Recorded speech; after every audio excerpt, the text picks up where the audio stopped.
ada di tengah-tengah kita, lebih utama dari segala sesuatu. Bahagia dalam penderitaan.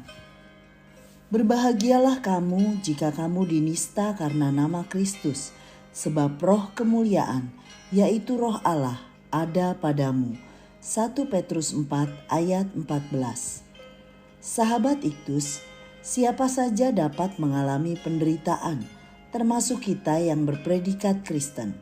Bencana, penyakit, tekanan, dan penganiayaan datang dan tidak jarang membuat kita mengeluh dan meratap.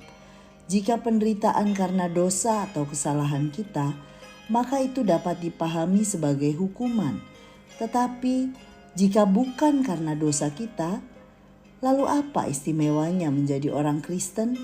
Mengapa Tuhan membiarkan kita mengalami penderitaan? Mari melihat penderitaan dari sudut pandang Alkitab.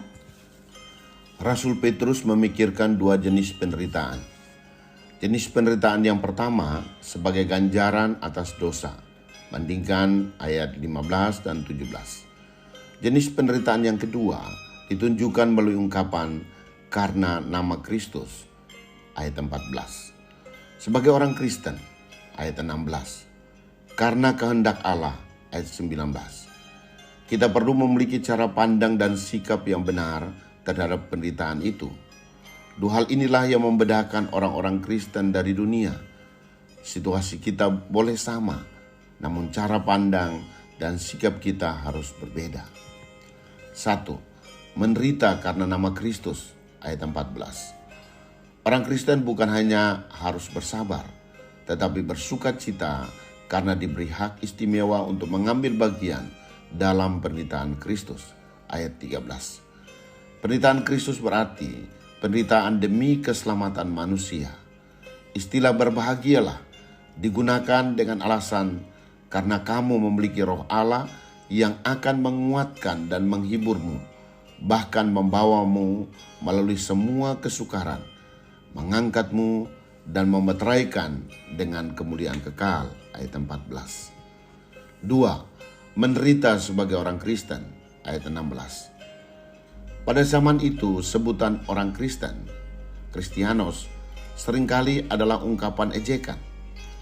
Dibandingkan dengan orang-orang yang memilih untuk menyembah kaisar, orang Kristen terlihat begitu hina.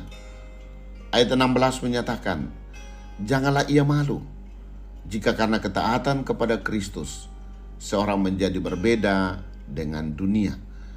Janganlah menganggapnya sebagai sesuatu yang memalukan, tetapi menerimanya sebagai suatu kehormatan, bahwa melalui ketaatan terhadap firman, Kristus akan dimuliakan. 3. Menderita karena kehendak Allah ayat 19. Ketika Allah terkesan berdiam diri, kita biasanya berusaha menyelesaikan segala sesuatu dengan kekuatan kita. Namun, ingatlah bahwa sebagai pencipta, Allah berkuasa mengontrol dan menentukan hidup kita. Sikap terakhir yang dituntut dari orang-orang Kristen adalah berserah secara aktif ayat 19. Dengan cara menyerahkan jiwa dan berbuat baik. Kita melakukan bagian kita, yaitu tetap berbuat baik, dan membiarkan Tuhan mengerjakan bagiannya, yaitu menentukan hidup kita. Sahabat Iktus yang dikasihi Tuhan, apakah aku pernah mengalami penderitaan karena nama Kristus? Penderitaan seperti apa yang kualami karena aku memilih untuk taat kepada Kristus? Apakah aku sedia menyerahkan diriku sepenuhnya untuk pemberitaan nama Kristus? Tuhan Yesus, tidak ada kebanggaan lain yang kuterima selain karena aku diperkenankan untuk mengecap sedikit saja dari penderitaanmu. Ampuni aku, karena seringkali aku tidak berani mengambil resiko untuk tetap taat kepadamu. Aku takut menderita karena namamu. Tetapi hari ini firman-Mu mendorongku untuk memperoleh kebahagiaan sejati, yaitu mengalami penderitaan demi kemuliaan-Mu.